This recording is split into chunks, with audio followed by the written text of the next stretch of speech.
there, my name's Linda and welcome back to my channel.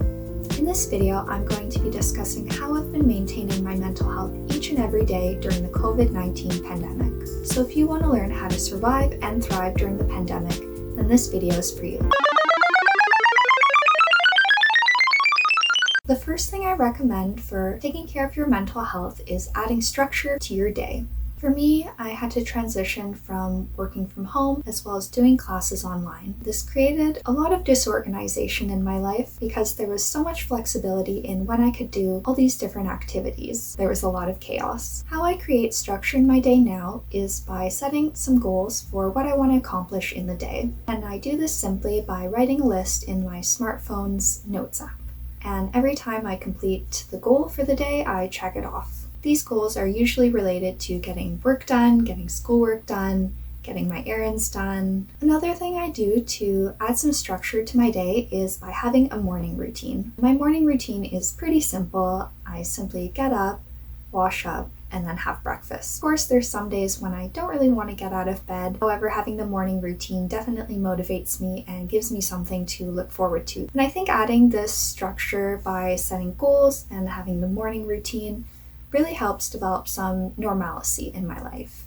So the second thing I recommend for taking care of your mental health is actually making your physical health a priority. If we make improvements in one, then we'll likely see some improvements in the other as well. For example, for me, I do try to get about 8 hours of sleep a night, and this has actually been a lot easier since I don't have to make that early commute to work or to school. And I also try to eat about 3 meals a day with some snacks in between.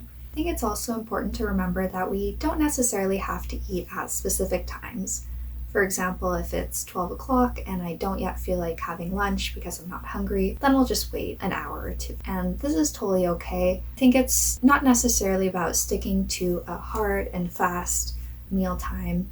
I think it's more about listening to what your body needs and making sure we're fueling our body. And of course, in terms of our physical health, it's also important to move our body in some way. So personally, I haven't been super consistent in doing any sort of workouts. However, I do make sure I go for a walk around the neighborhood at least once a day for about half an hour. Going outside can be really refreshing for your mind and helps put things into perspective.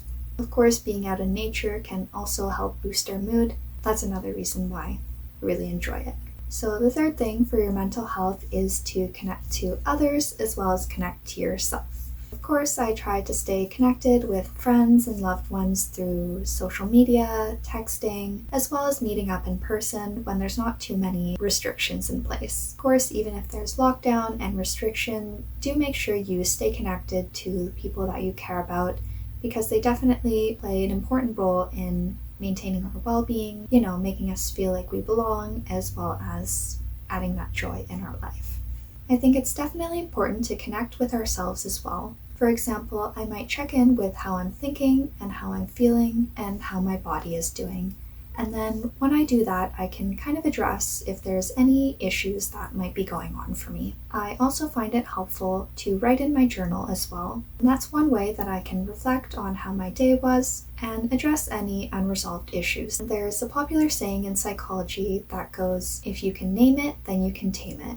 So if we can recognize and address our thoughts and feelings, then we're going to be able to better manage them as well. Of course, if you're struggling to connect with yourself as well as others, there's also the option of speaking to a licensed therapist as well. The next thing I recommend for mental health is to limit your news consumption. When the first wave of COVID was starting last year, my family and I would watch the news for several hours each night to get all the information about the situation. So shortly after, we began watching the news both in the day and the night. Yeah, that's a lot of news. And I think this definitely led us to feel a lot more distress, concern, and worry about the situation. So of course there is still a global pandemic, but I don't watch as much news as I did before.